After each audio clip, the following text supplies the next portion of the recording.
tema da nossa aula é a evolução do direito e queria propor a esquematização, o princípio de três grandes fases da evolução do direito. O direito costumeiro, o direito autocrático e o direito liberal do começo da sociedade moderna, ali ao redor do século XIX, começo da sociedade urbana industrial no século XIX. Vamos, então, tentar caracterizar de maneira típica quais são os elementos do direito, da juridicidade, da legalidade em cada uma dessas fases evolutivas do direito. Aquilo que a gente pode chamar de direito costumeiro, baseado no costume, baseado nesse senso disseminado dentro de uma comunidade sobre o que é obrigatório, o que é proibido, o que é permitido, é um direito que, evidentemente, circula em pequenas comunidades, em vilas, em aldeias, em tribos. É aquilo que a gente poderia chamar das sociedades segmentares ou segmentárias, que são grupos sociais semelhantes entre si, mas muito fechados internamente, porque são fechados por um critério de parentesco. Cada tribo é um conjunto de parentes, cada vila, cada aldeia, e vê os outros grupos sociais como inimigos, porque cada um mantém uma identidade bastante densa com relação não só aos costumes, mas também com relação às suas crenças, aos seus valores, aos seus símbolos. Então, são grupos bastante fechados, as tribos. E dentro dessas pequenas comunidades também são critérios biológicos ou naturais que orientam a divisão das tarefas, o que cabe aos mais velhos, aos mais novos, aos homens e às mulheres. Portanto, são grupos caracterizados pela autarquia, e se a gente tivesse que dizer das formas de dominação nos termos do Max Weber, a gente diria que dentro desses grupos prevalece uma dominação carismática e tradicional. Os líderes ou são os anciãos, são aqueles mais velhos dentro do grupo, conforme reza a tradição, ou são também considerados pessoas excepcionais, com poderes mágicos, místicos, e que, portanto, encontram essa aceitação das suas ordens, essa obediência dentro da comunidade. O grande meio de expressão da comunicação nessas sociedades baseadas em direito costumeiro é a oralidade. O direito, inclusive, se reproduz suas normas pela oralidade e as decisões são tomadas na forma oral, pelo juízo de equidade, pelo senso de justiça no caso concreto. E as normas costumeiras nada mais são, portanto, do que essas normas sociais, no sentido muito amplo. O direito costumeiro é esse conjunto de normas sociais que nem são muito bem diferenciadas em relação ao que é norma jurídica, o que é norma moral, o que é norma religiosa, o que é norma cultural. O que é norma em si? Normas são padrões de conduta sobre como deve ser uma conduta ou como deve ser tomada uma decisão. Mas essas normas sobre como deve ser a conduta combinam elementos diversos. Aqui não existe um direito diferenciado em relação à religião, à moral, à cultura. Então, são normas sociais, são expectativas sobre como deve ser o comportamento das pessoas, e essas expectativas são formadas a partir de interações pessoais. As pessoas passam toda a sua vida dentro de uma determinada comunidade, exercem todas as suas funções misturadas, aí, políticas, econômicas, religiosas, familiares, dentro daquele grupo, e por meio da redundância, da repetição dessas interações, as expectativas vão se consolidando. Quer dizer, as pessoas se comunicam ou agem de determinadas formas, a repetição desses padrões de conduta vai gerando uma expectativa de que aquilo é a maneira correta de agir. Portanto, existe uma identidade no direito costumeiro entre o hábito e o dever. Aquilo que é visto como hábito, que é reiterado, acaba, pela sua própria repetição, criando um sentido disseminado de obrigatoriedade, já que todos agem assim, o correto é agir assim. Então, a ideia de hábito acaba correspondendo à ideia de dever. E boa parte das normas são tácitas, não são explícitas, são padrões de conduta reiterados, mas que não estão escritos em nenhum lugar. Isso também caracteriza o direito costumeiro. E Esse direito costumeiro, se eventualmente há algum conflito, esse conflito é resolvido por juízos particularistas, não universalistas, por juízos que vão considerar muito especificamente quem eram as pessoas concretas e o que elas praticaram concretamente, mas não abstraindo para tentar formular uma regra geral sobre, sobre as pessoas em geral e sobre as condutas em geral. O que vai se considerar são muitas circunstâncias concretas e as pessoas concretas, num juízo particularista. E o conteúdo das normas costumeiras, basicamente, costuma conter dois âmbitos: o âmbito da reciprocidade e da represália. Então, as normas de coordenação, que tem a ver com aquilo que para a gente corresponde mais ao direito privado, são normas de reciprocidade. O indivíduo recebe uma vantagem de um outro, depois ele deve, em seguida, conceder essa mesma vantagem a essa pessoa numa dinâmica de equivalência,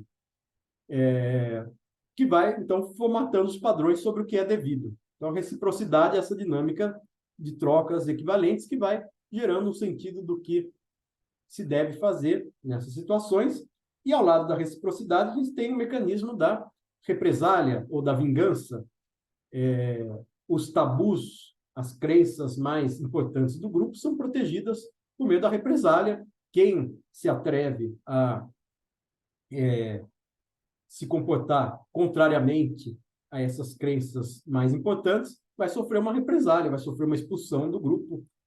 Se um grupo inimigo se atrever a interferir nos aspectos básicos da organização de outro grupo, ele vai sofrer também uma represália, uma vingança, uma revolta violenta para reafirmar a ordem social, para reafirmar os costumes, os valores mais importantes do grupo.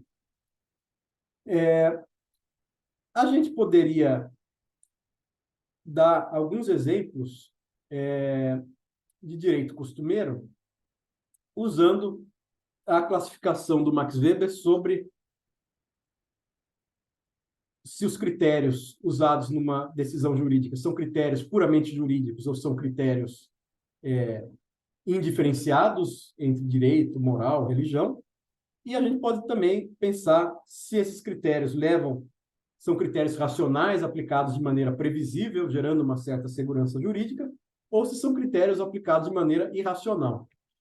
E um exemplo de irracionalidade formal, que caracteriza ordens baseadas em direito costumeiro, são as decisões jurídicas tomadas em rituais. Com essa irracionalidade formal, quer dizer, critérios que definem mais ou menos quando uma situação é uma situação de decisão jurídica, por isso formal, mas irracional, porque é imprevisível. Envolve esse ritual que delimita que aquela será uma decisão jurídica, é um ritual que vai levar a resultados imprevisíveis, como é o caso dos rituais mágicos, do uso da magia, da consulta a oráculos.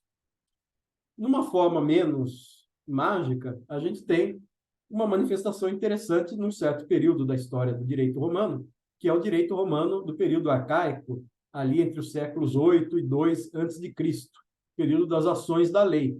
Era um período em que o direito romano era muito ritualístico, muito baseado em certas fórmulas, em certas palavras que tinham que ser ditas para criar o direito, e também em gestos que geravam o reconhecimento de alguma situação jurídica. Então, não era já uma situação mágica, não era uma irracionalidade formal a ponto da consulta a um oráculo ou de um ritual mágico, mas ainda é uma situação que envolve uma formalidade que vai definir o que é o direito, mas essa formalidade é extrínseca, é visível, e ela não gera resultados totalmente previsíveis. Por exemplo, quando o direito romano exigia uma performance, exigia que a pessoa pronunciasse certas fórmulas, certas palavras e fizesse um certo ritual numa determinada ocasião para criar um direito, para criar uma promessa, para criar uma solenidade que iria gerar um vínculo jurídico dessa pessoa. Então, esse é um lado do direito costumeiro, é esse componente da irracionalidade formal. Em algumas situações em que esse direito vai ser aplicado, essas situações até estão relativamente autonomizadas, se sabe que ali é uma decisão sobre o direito. Mas o resultado não é totalmente previsível. Então, irracionalidade formal. Agora, tem uma outra manifestação de irracionalidade típica do direito costumeiro, que é a irracionalidade material, no sentido de que a decisão não só é pouco previsível, mas os critérios que vão guiar essa decisão são critérios indistintamente jurídicos, morais, às vezes com influência religiosa. Então, daí o sentido de material. É algo que não é especificamente jurídico. Duas representações clássicas dessa irracionalidade material são, a primeira delas, a qual Max Weber faz referência, é a justiça do Cadi. O Cadi era o juiz muçulmano que aplicava a Sharia. E esse juiz deveria julgar por equidade, fazendo a justiça no caso concreto,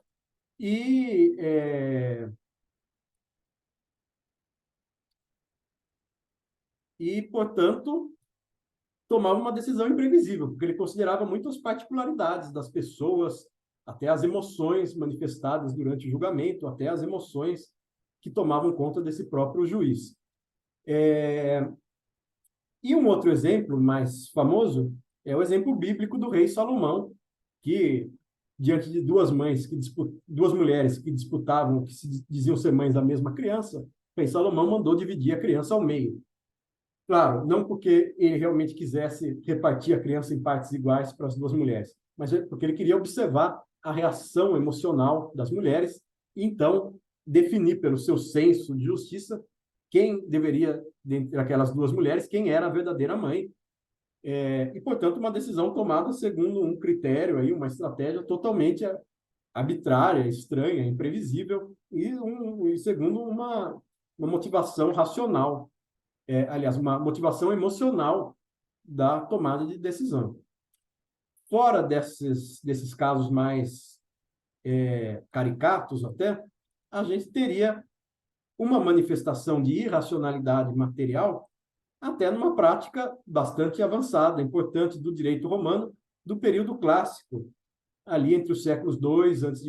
e 3 depois de Cristo, o período que cobre basicamente a República Romana, que era o período do processo formular romano, em que uma parte do direito era costumeiro, uma parte já era criada pelos pretores, os pretores iam criando determinadas formas, determinados procedimentos não previstos classicamente no direito.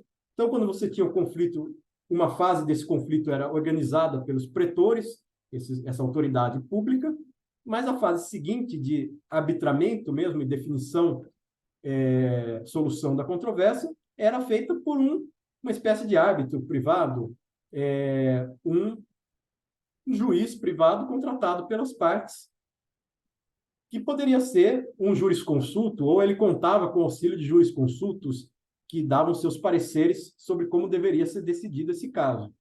E quem eram esses juristas, então? Era uma classe nobre de Roma, uma classe de homens cultos, que atuavam como esses consultores particulares para resolver os casos concretos, fazendo um raciocínio por analogia. Eles conheciam os costumes da cidade, conheciam como os seus antecessores resolveram casos semelhantes e, por analogia de um caso concreto anterior, vão defender uma determinada solução para o caso concreto atual.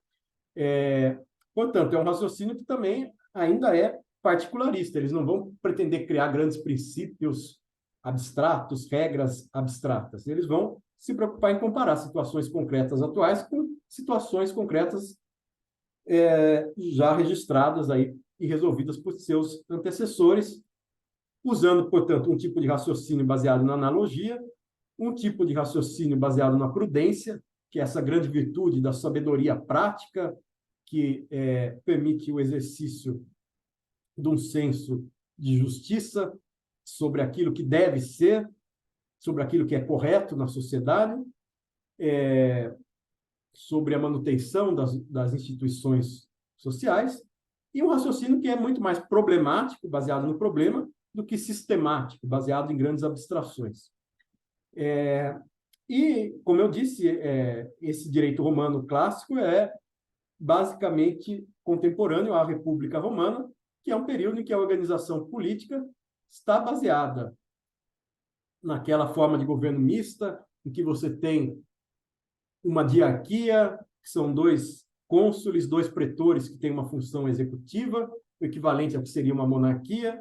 Você tem as assembleias, os comícios, inclusive das quais participa a plebe, que tem um equivalente à democracia, e o Senado, que é o equivalente à aristocracia, a esse poder da camada dos patrícios romanos. Então, você já tem uma organização política mais ou menos centralizada em Roma, você tem uma camada de homens patrícios que dominam os costumes da cidade, e essa camada letrada é que, por meio da prudência, do raciocínio analógico e problemático, vão dar os seus pareceres sobre os casos concretos. Então, esse direito prudencial, que a gente poderia chamar, ainda está no campo do direito costumeiro, já existem alguns decretos, algumas normas escritas, mas a maior parte do direito é criado pelo costume e por esse raciocínio muito refinado, apresentado pela retórica, pela oratória desses jurisconsultos. Mas ainda é uma manifestação que comporta uma irracionalidade material, porque os critérios não estão plenamente delimitados num corpo de normas que eu sei que são normas especificamente jurídicas, que são diferentes das normas morais e religiosas, e comporta um grau de irracionalidade, de imprevisibilidade, porque esse raciocínio analógico é falho. Eu posso fazer analogia e dizer que o caso atual tem que ser decidido da mesma forma que um caso anterior, ou eu posso fazer um raciocínio ao contrário senso, para dizer o caso atual é diferente do caso anterior, então a solução tem que ser a oposta. Portanto, é um raciocínio não totalmente previsível.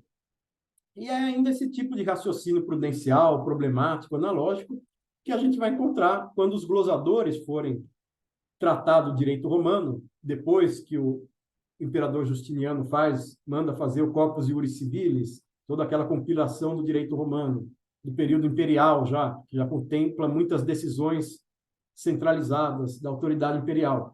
Mas depois, então, a partir do ano 1000, mais ou menos, quando na Universidade Medieval vão retomar o estudo do direito romano, os glosadores vão ainda ter esse raciocínio muito baseado no caso concreto. Ainda está no campo da analogia, do costume, e a gente tem que lembrar que, durante a Idade Média, havia uma concorrência do direito da igreja, o direito dos impérios, dos reinos, dos feudos, dos burgos, das corporações de ofício, das práticas mercantis, e, portanto, havia uma dificuldade de sistematizar o raciocínio jurídico.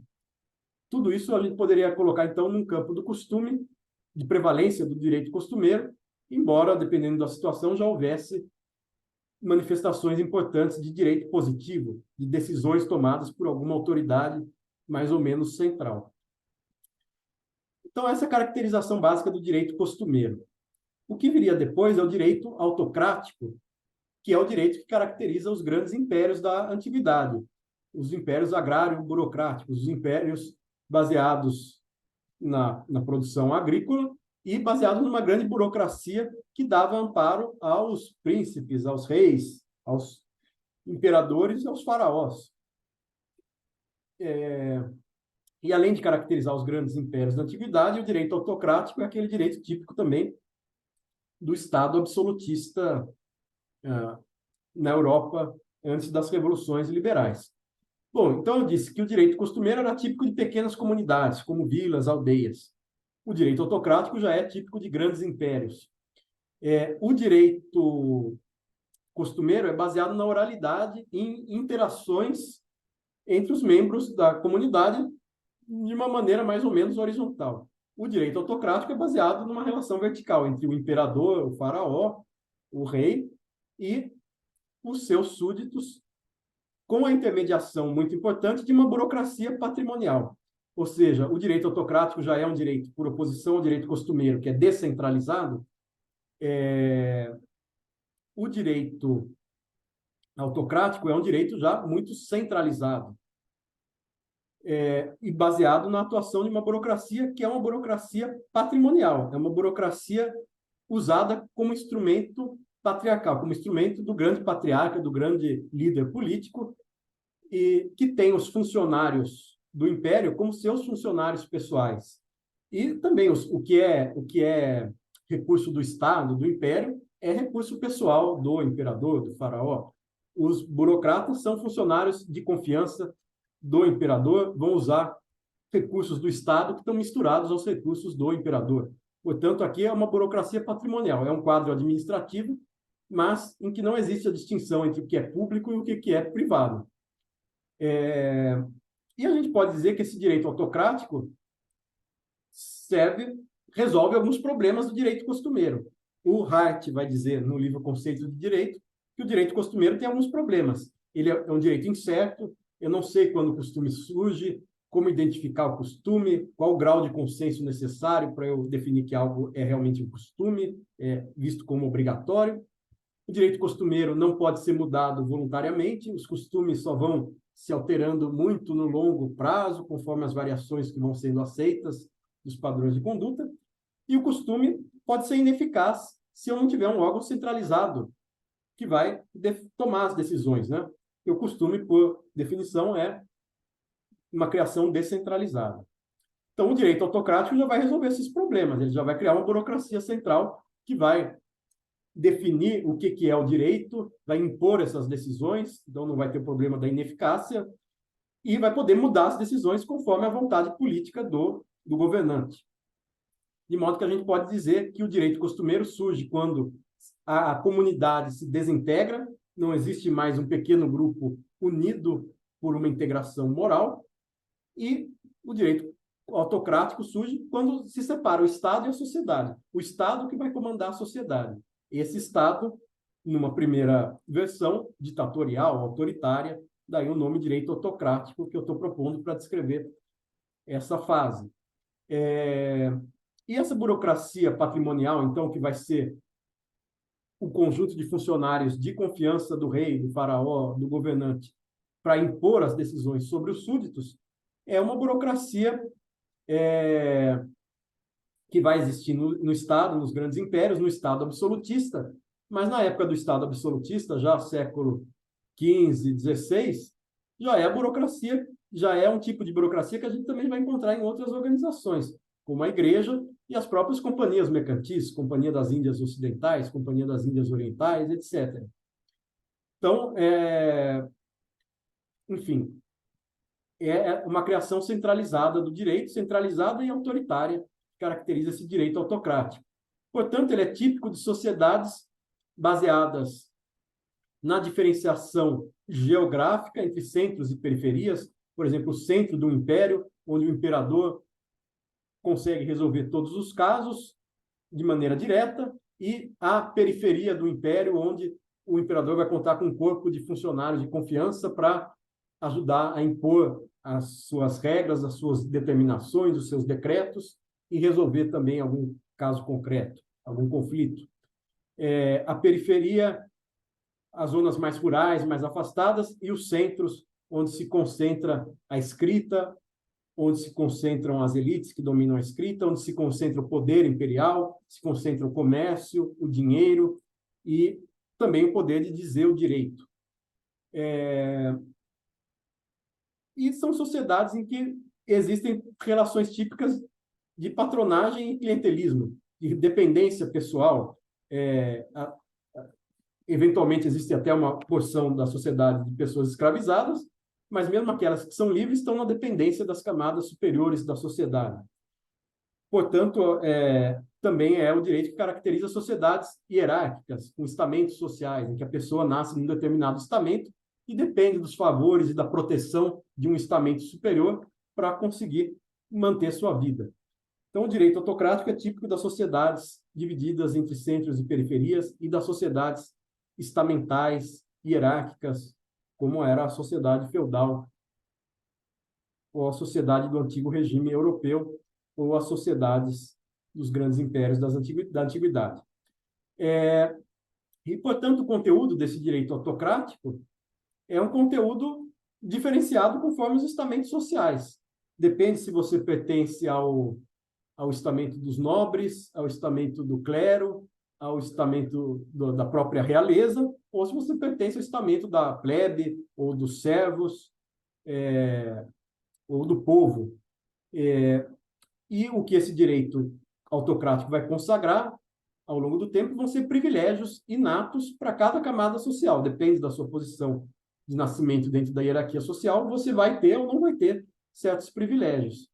A gente poderia aqui dar alguns exemplos clássicos. Por exemplo, a Magna Carta de 1215, na Inglaterra. É um documento típico de uma sociedade feudal, em que os barões feudais estão impondo privilégios que limitam o poder do rei. Ou no o Sacro Império Romano Germânico. Tinha órgãos políticos, que eram as dietas, que eram reuniões de nobres, em que os nobres influenciavam também as decisões jurídicas do imperador. Ou, mesmo na França, antes da Revolução Francesa, o que havia é a Assembleia dos Estados Gerais da França, composta pelos 3 estados, clero, nobreza e o terceiro estado, onde estava a burguesia e o povo.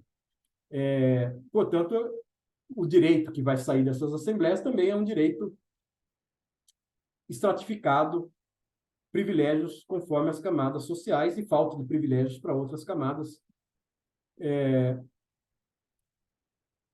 limitando os privilégios limitam um pouco do poder autoritário, mas apenas para algumas camadas sociais.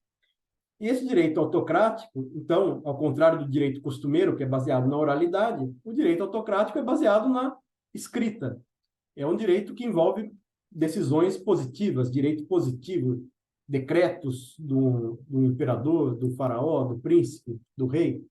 Mas a escrita está restrita ainda às elites.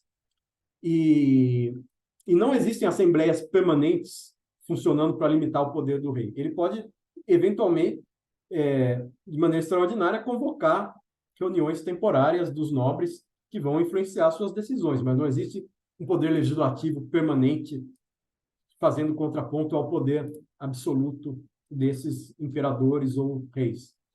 E o Estado era muito mais um Estado jurisprudencial. Portanto, era um Estado em que o imperador tomava decisões, não só decisões mais gerais, mas também decidia casos concretos ou delegava as decisões de casos concretos para alguns funcionários seus. Então, existia um conflito entre esse poder jurisprudencial clássico de determinar o que era o costume, o que é o direito comum, que na Europa, vai ter uma influência do direito romano. Esse direito costumeiro vai ser um dos parâmetros de decisão, mas em vários setores, em vários temas, o príncipe pode, excepcionalmente, criar leis que vão modificar o costume, né? Pode modificar pontualmente o costume em certos temas. Então, esse direito autocrático é uma combinação de costumes, muitas vezes costumes heterogêneos de diversos povos. O que era considerado mais comum era a herança romana, por isso o nome ius commune, para esse direito herdado de Roma, que era mais ou menos comum aos vários povos e impérios da Europa. Mas havia também um grande conjunto de decisões positivas tomadas de maneira autocrática, autoritária, pelos governantes. Portanto, o que a gente tem aqui é um direito estatal, em parte, um direito estatal e positivado. Já tem uma certa separação entre o que é costume e o que é decisão do soberano, e, no caso de já ter decisões pré-definidas, decretos, tem uma separação entre o soberano, que pode elaborar esses decretos, e quem pode resolver os casos concretos, que vai ser o soberano ou vai ser algum funcionário por sua delegação. Ainda, o tipo de raciocínio para resolver os conflitos é um raciocínio muito ad hoc, muito voltado ao caso concreto, casuístico, particularista, e com ampla discricionariedade do julgador, de quem vai resolver o caso. Porque a gente também não tem um poder judiciário estruturado, profissionalizado, independente do executivo. A gente não tem nem um poder legislativo, nem um poder judiciário da maneira como a gente conhece hoje. O legislativo funcionando permanentemente como um limite ao executivo, e o judiciário como esse poder profissional especializado de resolução de casos concretos. Não. No direito autocrático são funcionários ou é o próprio imperador que vai resolver também os conflitos concretos.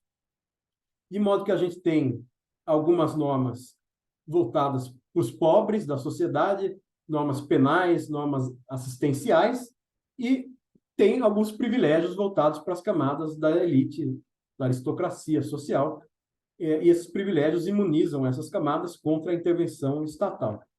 Daí surgem, para voltar ao exemplo da Magna Carta na Inglaterra, surge na Magna Carta lá a garantia do devido processo legal. Ninguém pode ser privado dos seus bens ou da sua liberdade sem o devido processo legal.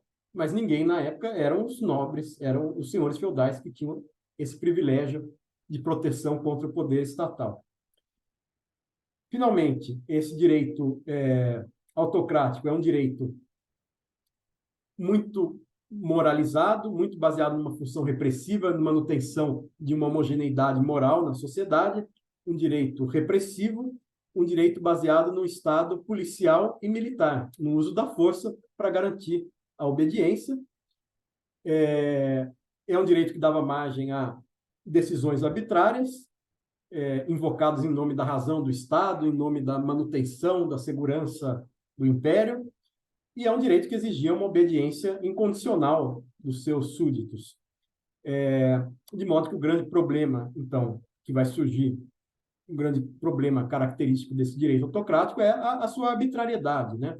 A sua dependência da força, da coerção, da coatividade.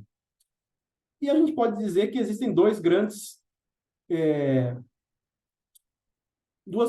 explicações que vão mostrar, que vão levar à transição desse direito autocrático para o Estado de direito liberal, a partir das revoluções liberais, entre o século XVII e XIX, a Revolução Inglesa, a Revolução Americana, a Revolução Francesa, as independências nacionais, como o Brasil, no século XIX, as unificações nacionais, como Itália e Alemanha, também no século XIX. Esses sistemas liberais de direito, que vão afirmar uma certa autonomia do direito em relação ao poder, ou que vão afirmar o Estado de Direito, uma situação em que as pessoas são regidas por regras e não pela arbitrariedade dos governantes, essa transição vai se explicar entre o direito autocrático e o direito liberal, vai se explicar por dois fatores, principalmente. O primeiro fator é o seguinte: é a crítica filosófico-moral, a crítica que a filosofia moral foi fazendo ao poder absoluto. Então, vão surgindo teorias filosóficas que vão tentar limitar o poder absoluto, que vão criar grandes sistemas de direitos e deveres naturais, dizendo o que cabe realmente ao poder estatal e o que é uma esfera individual em que o Estado não deveria interferir. E esses grandes sistemas da filosofia moral vão, nos termos da tipologia do Max Weber, vão dar uma certa racionalidade material ao raciocínio sobre o direito. Não são ainda sistemas de direito positivo, são sistemas concebidos pelos filósofos, por isso estão no plano material, não no plano formal de regras jurídicas, mas dão uma racionalidade, no sentido de que dão uma previsibilidade. Eu tenho uma sistematização de quais são os direitos que o soberano deveria respeitar. Mas tudo isso nasce com uma crítica ao absolutismo. Primeiro, com Hobbes, ainda o contratualismo era uma visão absolutista, mas depois com Locke vai se transformar numa visão liberal. Ou, antes mesmo das teorias contratualistas, as teorias humanistas do Francisco de Vitória, do direito dos povos originários americanos diante do colonizador europeu. Todos eles vão tentar formular critérios abstratos que valeriam para todo e qualquer ser humano, que seriam proteções de todo e qualquer ser humano contra o poder arbitrário do Estado. E isso é influenciado pelas chamadas religiões de transcendência, especialmente pelo cristianismo, seja nas versões protestantes, seja nas versões católicas do cristianismo. Então, o cristianismo vai influenciar essa ideia de ter um padrão superior ao direito positivo para criticar a arbitrariedade, ou seja, as grandes teorias do direito natural moderno, as grandes teorias do just-racionalismo, vão ser influenciadas por essa concepção cristã de que existe algo além do que o próprio poder, que tem que justificar esse poder. O direito positivo estaria subordinado ao direito natural, mas, ao mesmo tempo, o cristianismo vai evitar, vai haver uma briga entre império e igreja, entre os impérios e a igreja católica, especialmente durante a Idade Média, uma briga que vai gerar divisão entre o poder temporal e o poder espiritual. Poder temporal sobre as coisas mundanas, terrenas, cabe aos imperadores. Poder espiritual, de definir as regras morais de conduta, cabe ao Papa e à Igreja. E esse conflito vai gerar uma separação entre o que é o direito religioso, o direito canônico da Igreja, e o direito secular, que vai sofrer apenas uma influência indireta do direito da Igreja, mas não vai gerar um direito teocrático, não vai sustentar um império teocrático mesmo nos estados absolutistas, como existiram impérios autocráticos na Antiguidade e na Idade Média, especialmente no Oriente.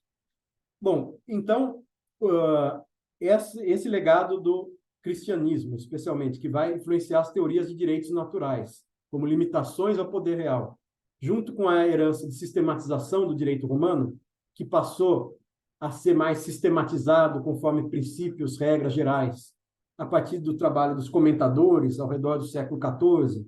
Esse direito romano sistematizado vai gerar o ius comune, vai ser aplicado como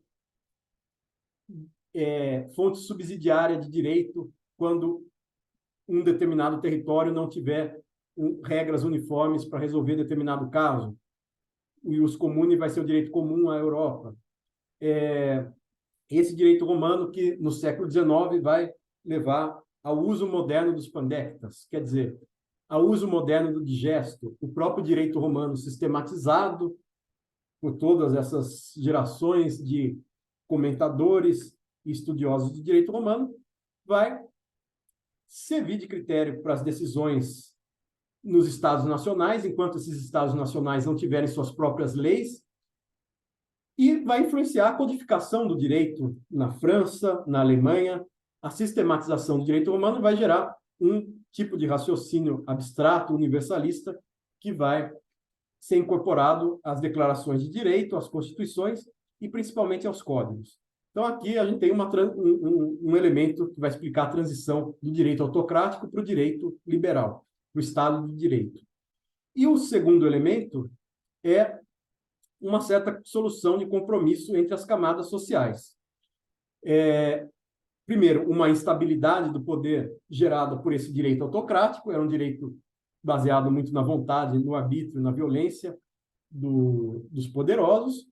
Então, existe uma dificuldade de contar com a aceitação espontânea, com a legitimidade, com a obediência espontânea a esse poder e a esse direito. E essa instabilidade vai aumentar com o conflito entre os estamentos sociais, entre a monarquia, a nobreza e a burguesia. Quer dizer, para a monarquia, o ideal era ter um direito como instrumento do poder, um direito que apenas veiculasse as decisões arbitrárias do príncipe, do imperador, do rei. Para a aristocracia, o ideal era continuar contando com prerrogativas exclusivas do seu estamento aristocrático. E para a burguesia, especialmente os comerciantes, os mercadores, podiam continuar se valendo da sua lex mercatória, das práticas comerciais, que eram, inclusive, não respeitavam as fronteiras dos estados nacionais. Eram práticas comerciais que foram se disseminando por toda a Europa. Mas o Estado de Direito, o direito liberal, vai ser uma certa solução de compromisso que vai conciliar os interesses desses três grupos, dessas três ordens sociais, a monarquia, a nobreza e a burguesia. Por meio do direito positivo, formal, a monarquia consegue limitar os privilégios da aristocracia, então consegue garantir poder aos governantes e aos burocratas, mas limitar os privilégios da aristocracia. Ao mesmo tempo, a aristocracia, por meio do direito positivo e formal, consegue limitar o poder dos reis, esse poder absoluto, arbitrário, e a burguesia consegue uma certa previsibilidade do direito e uma limitação também do arbítrio desse direito para ter a segurança jurídica para fazer seus negócios, para atuar na economia.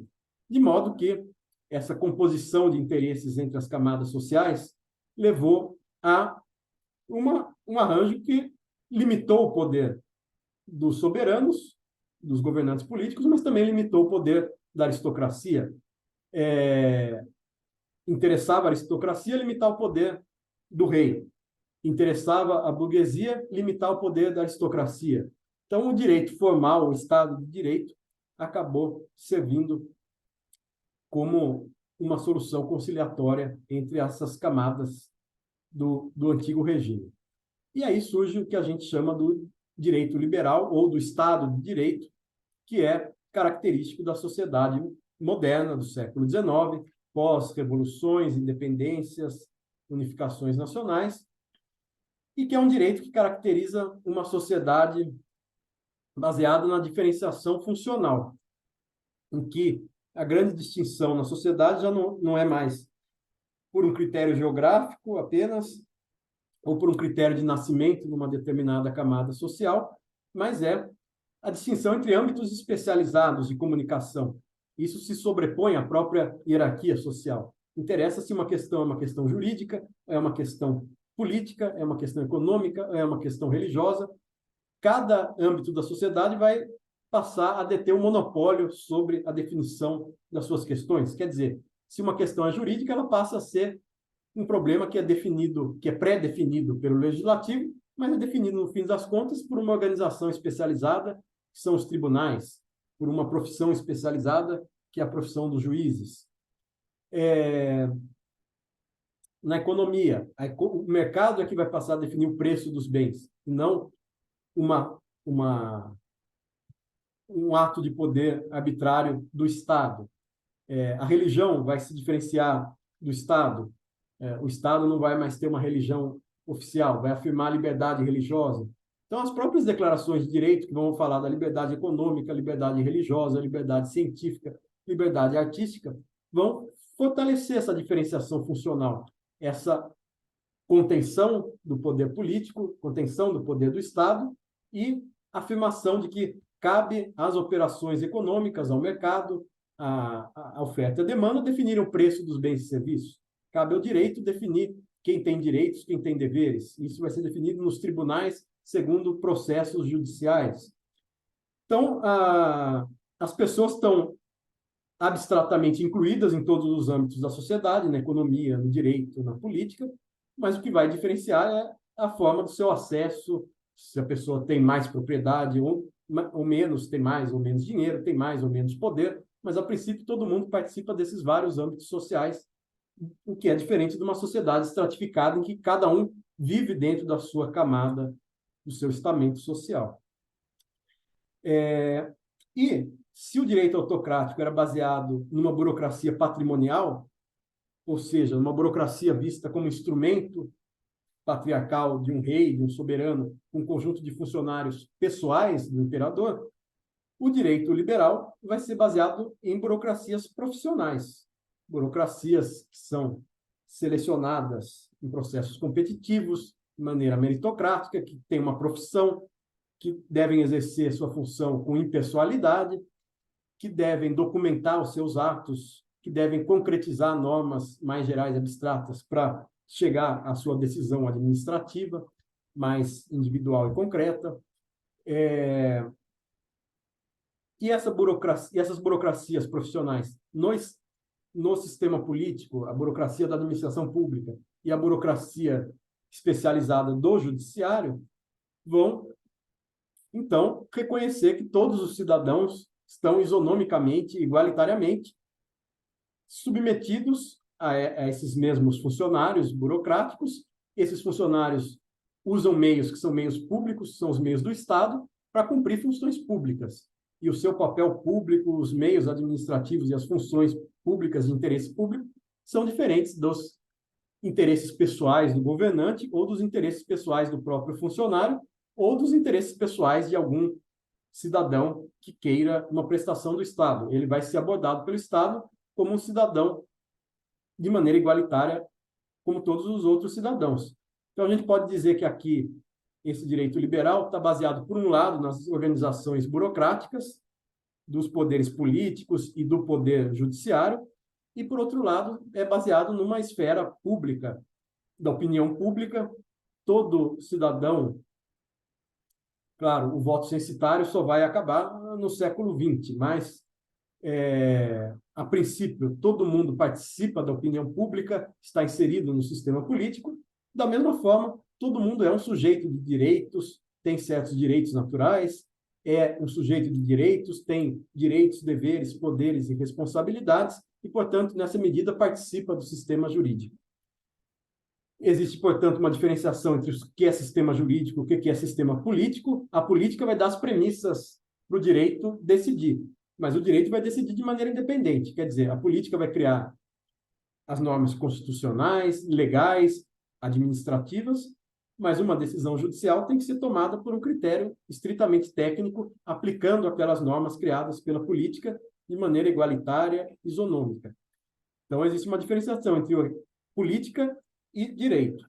E existe uma diferenciação entre política, administração pública e o público. Política é o âmbito daqueles que vão ser, em geral, representantes eleitos. A administração pública é um corpo da burocracia profissional, de funcionários que devem atuar com impessoalidade, com especialização técnica, e o público deve ser tratado de maneira indistinta, é o conjunto dos cidadãos. Além disso, o Estado vai procurar monopolizar a violência legítima, quer dizer, monopolizar os recursos à força e também contar uma disciplina de quando esses recursos podem ser utilizados. Com isso, aumentando a obediência espontânea às suas decisões, sem ter que toda hora executar essas decisões por meio da força. Daí a importância do que o Weber chamava da legitimação racional legal, essa legitimação por um corpo de funcionários especializados, que vai gerar a obediência espontânea à ordem do Estado, porque eu reconheço que essas ordens são regradas pelo direito e impostas por funcionários profissionais. E essa é a grande vantagem do Estado sobre outras ordens jurídicas que continuam existindo, porque essas outras ordens ou vão ser diretamente violentas, não vão contar com obediência espontânea, como uma ordem de uma milícia, de um grupo armado, ou essas ordens jurídicas não vão contar com a violência, com recurso à violência. Elas podem expulsar seu membro, reduzir o status do membro dentro do grupo, promover um boicote, mas não podem usar os meios de violência legitimamente que estão concentrados no Estado.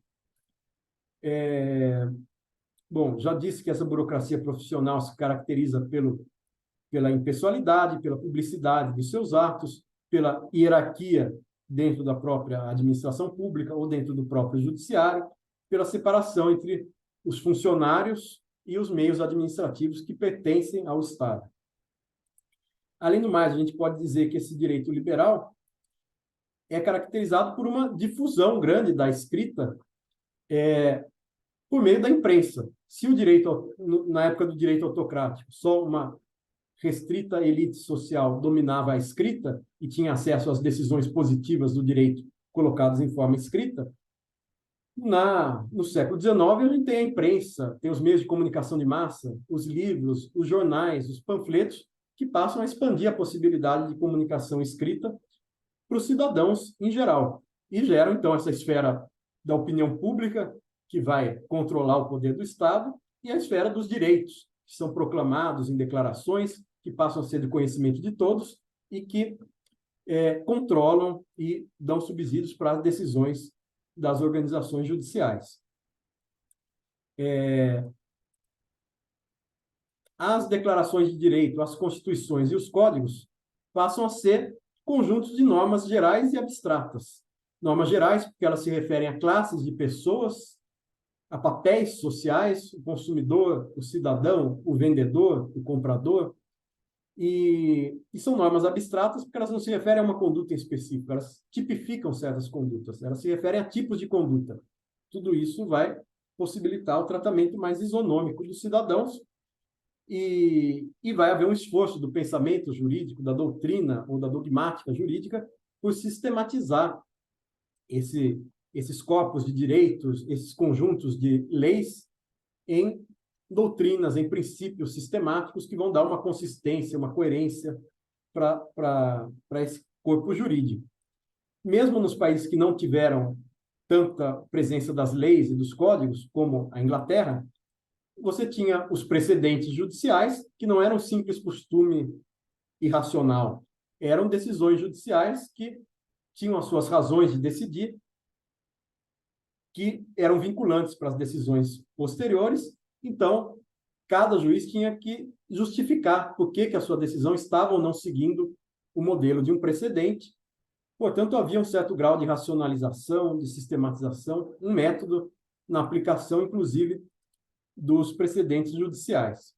Mas nos países da Europa continental e depois da América Latina, a grande prevalência era a prevalência das fontes legais, especialmente dos códigos, né? O direito público, o direito privado era mais importante. O direito público apenas proclamava certos direitos civis e liberdades públicas, mas proclamava, por exemplo, que a propriedade era sagrada. Mas quem iria definir os detalhes sobre a aquisição de propriedade era o direito privado, era o Código Civil, e, de outro lado, você tinha o direito penal para punir os crimes contra a propriedade, o patrimônio. Então, o que era mais importante nesse direito liberal era o direito privado e o direito penal. O direito administrativo e o direito constitucional ainda eram mais vistos como declarações políticas não vinculantes, não aplicáveis diretamente por tribunais. Só ao longo do século XIX, e mais para fins do século XIX, que nos Estados Unidos vai virar uma rotina o judiciário fazer o controle de constitucionalidade. Então, ver se uma norma de qualquer ramo do direito é ou não compatível com a Constituição, no caso concreto. E só depois da Segunda Guerra Mundial, no século XX, é que vai se difundir a ideia de que o tribunal pode não só declarar a norma como inconstitucional para um caso, mas os tribunais constitucionais podem dizer que uma norma é inválida, em geral, para todo e qualquer caso. Mas isso, como eu disse, pertence a uma outra fase, já não é essa fase do direito liberal clássico do século XIX. Esse direito, pelo contrário, vai afirmar uma prevalência do direito privado para proteger o cidadão contra o Estado, também do direito penal para proteger o patrimônio e a vida individual. É um direito que vai afirmar a separação dos poderes, com a prevalência do legislativo sobre o executivo, que, afinal, a Assembleia Legislativa, o parlamento, deve conter o exercício do poder executivo, para evitar o que era a situação de direito autocrático, do Estado absolutista.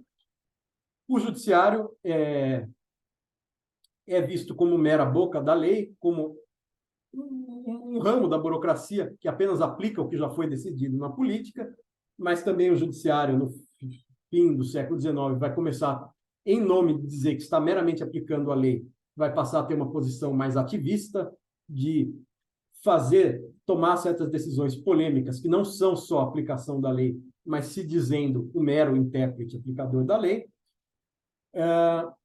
O federalismo que existe nesse período é o federalismo clássico, que procura separar muito bem as competências privativas, exclusivas, as políticas públicas ou a competência para fazer leis. O que cabe à União, o que cabe aos estados, de maneira bem delimitada.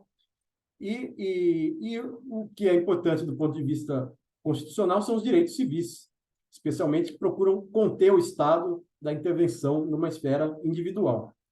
E os conflitos tratados são basicamente conflitos individuais. Portanto, resumindo, esse direito liberal é um direito que procura manter os princípios da isonomia, procura um certo universalismo, uma sistematicidade, qualquer fato concreto vai ser julgado como exemplo concreto, particular, de uma situação abstrata, universal, prevista numa regra.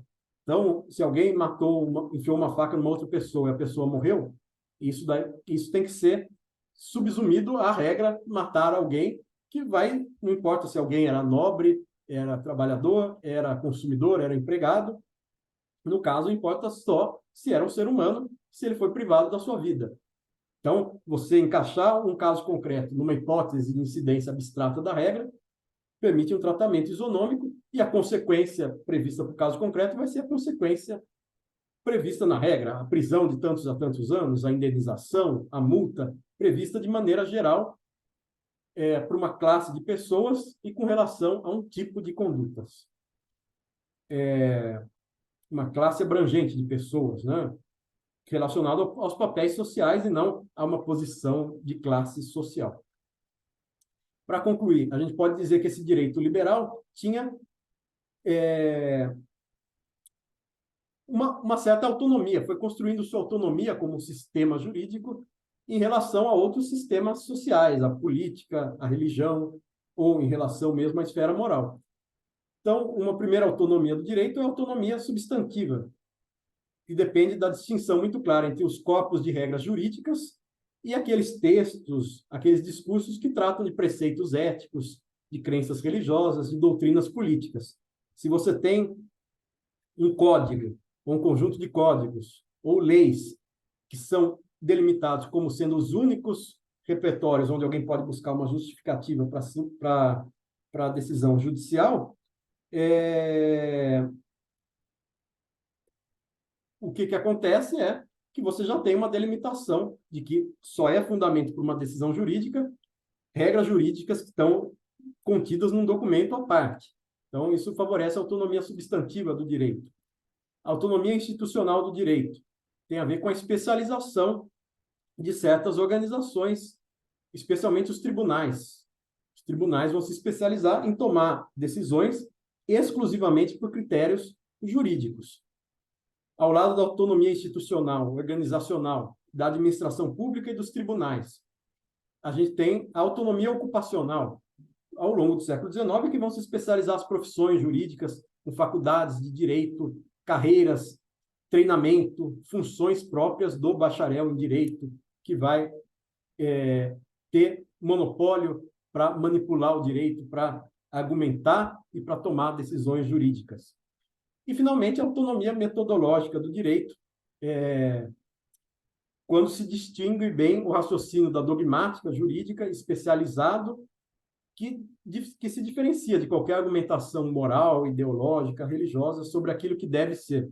Tanto que é nesse período que vai surgir o formalismo jurídico e depois o positivismo jurídico, com suas diferenças, mas que basicamente vão afirmar que, ao aplicar o direito, o administrador, ou o juiz, ou o advogado, tem que interpretar esse conjunto de normas como se fosse um conjunto unitário, completo e consistente, eliminando qualquer contradição, antinomia aparente e preenchendo qualquer lacuna da lei pelo recurso à analogia, aos costumes ou aos princípios gerais de direito. Mas sempre com a prevalência da lei, daquilo que está definido em lei, com os outros recursos para tentar interpretar a lei.